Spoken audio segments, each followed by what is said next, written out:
Hey guys, what's going on? Welcome to this week's episode of Healthy-ish with Nutrishmish. Okay, we have started a YouTube channel. I don't know if you've seen it at all. I asked you guys on my stories. I'm like, do you guys like the podcast? Do you want the YouTube content? Because you're doing that for a couple weeks.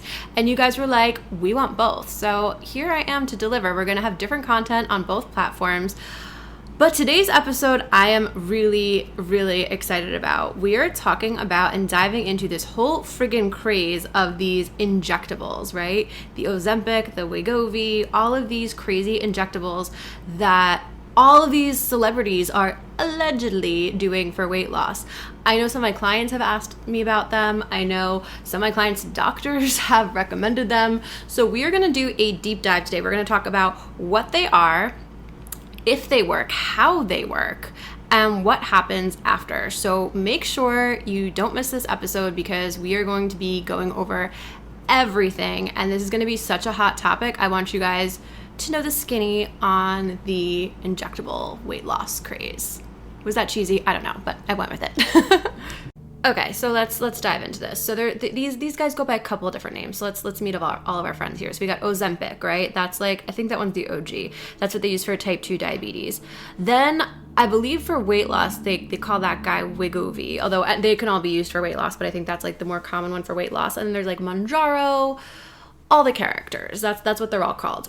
Let's get a little bit into like the nerdy sciencey shit so you understand how it works. And if you are listening to this podcast, I need you to listen to the end, because just listening to what it does, if you don't hear how it ends, you're missing the whole friggin' point. So if you're committing to this podcast, make sure you listen to the whole episode, because I need you to hear what happens when you stop these things. That's the important part of this whole thing. But let's dive into the nerdy sciencey shit so you understand how the whole thing works. Okay, so you guys are all gonna be able to help your kids with their science homework. After this, let's kind of do this together. So what these things are, there's something called a semaglutide. Semaglutides, say it with me, semaglutide. You guys learned a new word. It's a GLP-1 antagonist. What the F does that mean? That means it's kind of like a hormone, right? And what it does is it circulates in the blood and it gets received by different receptors in different organs, specifically the liver, the pancreas, the brain, then GI tract. Do not glaze over yet. I hope I didn't lose you yet. I want you to understand how these things even make weight loss happen in the first place, because it's so interesting when you understand it. So one of the things it does is it goes to the brain, right? There's some receptors for this type of hormone on the brain. And what it does, it goes to the hypothalamus and it helps control appetite. That one's kind of an obvious one. So it helps control appetite and helps promote what's called satiety, which means that you feel full. So this motherfucker's going in and it's like, I'm going to make you feel full in the brain. Then it goes to the GI tract. And what it does in the GI tract, right, is it delays gastric emptying. And that's code for it makes you feel full longer. So the brain's like, we're not even hungry. And then the GI tract is like, we're actually not hungry because this food that you ate is taking a longer time to digest. And then the pancreas is like, hey, we want some too. And the pancreas comes in, right? And what this thing does to the pancreas is it helps it secrete insulin. And what insulin does is insulin helps your cells, basically, like it unlocks your cells so your cells can eat the sugar, so it helps lower blood sugar, right? Then it goes to the liver, and the liver's like, well, we want some action too here, and it lowers what's called gluconeogenesis, which is the production of sugar. So basically what it's doing is it's this hormone thing, and it's attaching to the receptors in all these organs, and that's what it's doing. So in the brain, it makes you less hungry. In the GI tract, it makes you feel more full. In the pancreas, it helps you secrete insulin. And then in the liver, it helps lower the production of sugar. So now you're like, oh shit, no wonder this works. But what happens afterwards?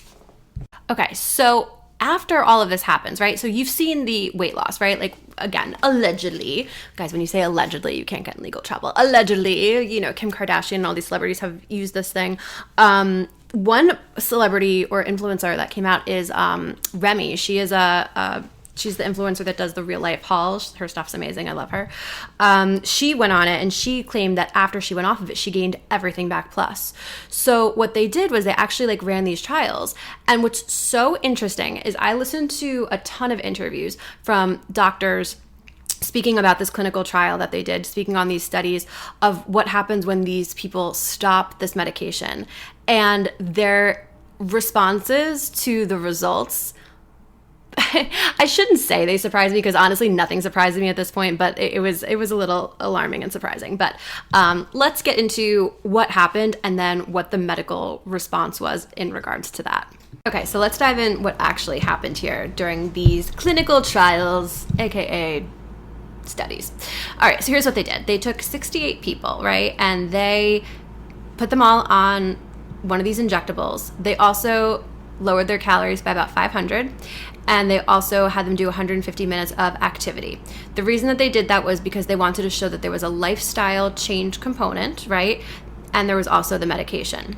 So they had everybody in the group do this for 20 weeks. Now, during those 20 weeks, the group lost about 10% of their body weight on average.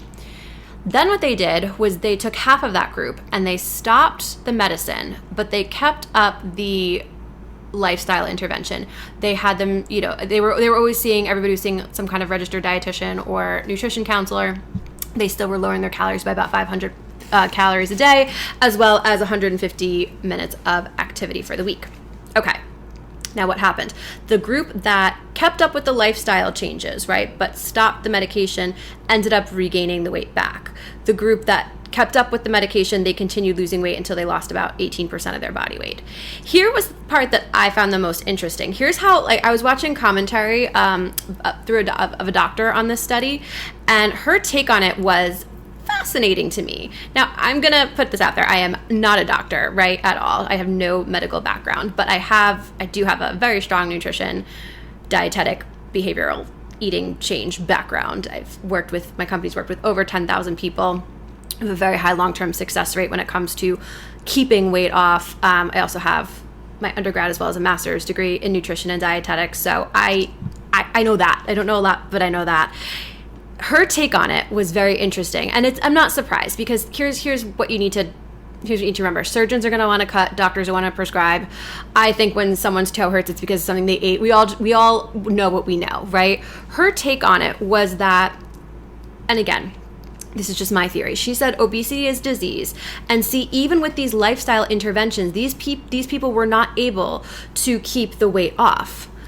My take on it, here's the thing. I think we hit weight loss from every friggin' angle, but I think for a strong group of people who really struggle, the people who are going to be the people that seek this stuff out, it is 1000% a psychology thing. But we don't talk about it in terms of psychology. When I hit people who have this level of need, right, when they know the right things to do, but they can't follow through with it, right? It's a psychology thing because they have a really difficult relationship with food. They have strong ties between their dopamine hit receptors and food, and we don't hit it from a psychology point of view enough. We always look at it from diet, right? We always look at it from medication, but those are just Band-Aids, right? For people who struggle on this level, in my opinion at least, it's a psychology thing. But her thing was that, see, these people still were having their calories in a 500 calorie deficit. They were still doing the activity and they still gained the weight back. Okay, again, this is my theory. I have no medical degree, background, nothing. But let's kind of go back to what this thing does, right? I told you before, in the brain, it helps control your appetite. Well, okay, are these people reporting? They might have been, I don't know, but are these people actually reporting accurately how much they were eating? How do we know for sure that they were in a 500 calorie deficit? Because I know even to get my clients to track their food, it is like pulling teeth, right? So how do we know? Because here's the thing, if your brain feels one way, but then all this, and your appetite's under control, but then all of a sudden you have an appetite again, it might be really difficult, right? For people to keep that 500 calories off, but they might still report that they did because they might be embarrassed, right? Possibility, right? Then we had the GI tract delaying gastric emptying. You were putting something in your body that was helping you digest food slower. That's what was helping to fix the problem, but then you took that away. So that mechanism is no longer there. So no wonder they gained the weight back, right? And then you have, the pancreas with the insulin and the lower the production of sugar. You have this drug acting on all these areas. So it's like a Band-Aid, of course. But then when you take that Band-Aid off, the wound is still there because we didn't treat it from its source, which I've told you, in my opinion, the people that need these things, I think in a great deal of them, it's more of a psychology thing than anything else. But like I said, that is my own opinion. But no wonder, it's very similar to a diet. When you are dieting and you're able to stick to the diet, you're able to stick to the plan, of course you're going to see results. But then when you stop, they come back, right? Unless you fix it at the root of the problem, which again, and I think with a lot of these people, it's a psychology thing, the problem is going to come back. So the twist that I just found mind blowing, the connection that she made was that there is nothing that these people can do. Like, that was the message that I got. Like, she was saying that these people still decreased their calories by 500. They still had their activity at 150 minutes, and they still gained the weight back because you took away the mechanism at which they lost it. The way she interpreted it, again, this was just one doctor, but the feeling I got from what she said was that she felt it was a genetic thing. Like, there was nothing you can do.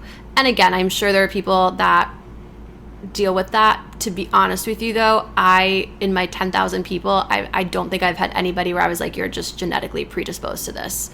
Like, I haven't. Like, there's been people that have like thyroid conditions and medical things like holding them back for sure, or hormone things or gut things, but I've never had somebody where it was just like, no, you actually can't lose weight. We actually can't fix this problem in you. But it's because, in my practice, at least, when we identify it as a psychology issue, we hit from a psychology point of view. So that's what the study was. There's a second part to the study that I want to dive into, but that was such an interesting interpretation that I thought, and the advice that she gave was, you basically need to stay on this medication forever. But again, like I said before, surgeons are going to want to cut, doctors are going to want to prescribe. Like, that's just, what you know. So her suggestion was, if you don't want to gain the weight back, you're going to have to pretty much stay on this medication forever, but maybe in like a lesser dose. So I found that fascinating. But then there was a second part to the study. So the second part to the study was basically like, okay, this wasn't a long period of time. 20 weeks is not a long period of time. What if we have these people on this medication for a year or longer? What happens? So, and this is the part of the study that I found very interesting, because what they did was they had them on it for a longer period of time, but then when they went off of it, they stopped all intervention, meaning like they stopped seeing the nutritionist, they stopped the medication, all intervention was essentially like taken at the same time. Why I found that interesting was because that mimics real life more, right? How often are we like on a diet and we're doing everything and then we completely stop, right? Like that to me at least mimicked real life a little bit more. So they had these people on for, I believe, over a year, seeing a nutritionist, whatever, but then they took away all of that, right? And what they noticed was they regained the weight again, but they regained it even more rapidly. And that's what a lot of these celebrities that are kind of coming off of this are saying. So the doctors, again, who want to prescribe, their thing is like, well, just maybe do a lesser dose of it, but like you're going to have to be on it like long term, maybe your whole life long term, NBD. But that was what I found so interesting. So I know a lot of doctors are prescribing this. I know a lot of doctors are recommending it. And it's just such a vulnerable population too, because like if you're the kind of person that really struggles with this, you're the kind of person that is that struggled with weight their whole life. Like, how freaking tempting is it to take a medicine, to take a pill, to put an injectable in your body, right? But what it's doing is it's a Band-Aid. We're not fixing the problem. We're not getting to the root of the problem. So unless you're going to stay on this medication your whole life, which like, I mean, God bless you if that's what you want, but like, I don't know. There's got to be some type of long-term I don't know. I can't speak on it medically or professionally. I always like to try to avoid medication whenever possible. But my point in telling you all this is going to be coming up more and more and more. It's going to be in the media more and more. I don't see this going away anytime soon, especially since like so many of the medical, surgical ways of losing weight are kind of deemed a failure.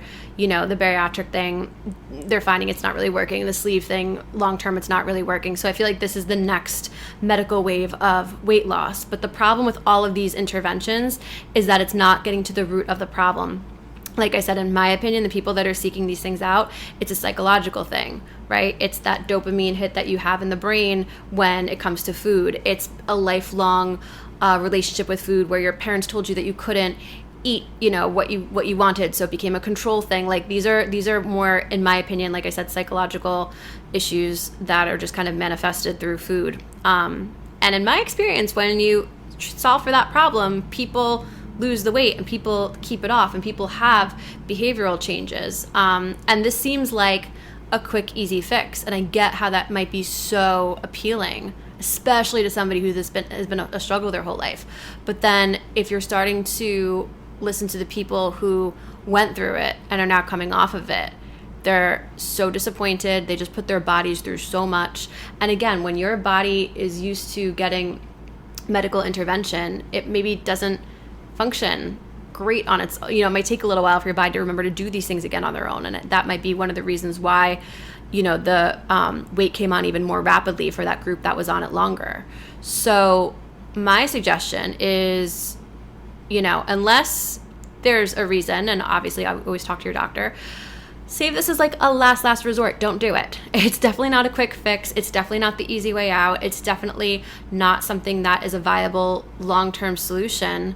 Because look, at the end of the day, it's not weight that causes diseases. It's not weight, in my opinion, again, that causes like all these things. It's people's eating habits. People's eating habits cause maybe their weight to be high. They cause maybe their blood pressure to be high, their cholesterol to be high. So unless you are able to fix your eating habits, it's always going to be an issue.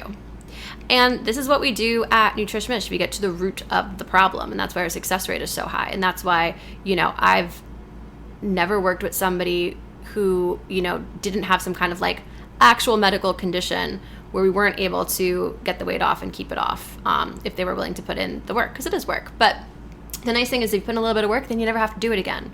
Versus like this is another form of the hamster wheel. It's the dieting hamster wheel. It's the medical hamster wheel. You're always going to have to be doing something to maintain the weight. You put a little bit of work in now, and then you don't have to worry about it so much in the future. And if that's something that sounds exciting to you, I do have a link in the show notes. You can get started with your first session with us if you would like, and we'll just start to create a roadmap for you. During that session, we'll really be able to identify where your problems are and where they aren't, because not everybody has the same problems. That's why some programs and philosophy works for some people, but not others. And then we'll be able to show you the path of least resistance. How are we going to get you from point A to point B, where you're making the changes, where you're going to see the most results with the least impact, and then we just kind of progress you further. It's all one-on-one. You get to work one-on-one with our brilliant nutritionistas who are experts in our program. And we just make sure, I want to make sure everybody sees results. So, I find this whole thing really interesting. I think it's important to be informed about it. Like I said, I'm not a doctor. A lot of these things that I commented on, a lot of them were facts. A lot of it was my opinion. But take it for what you will. And if you found this interesting, make sure that you are subscribed, and make sure you check us out next week on our episode of Healthy-ish with Nutrishmish.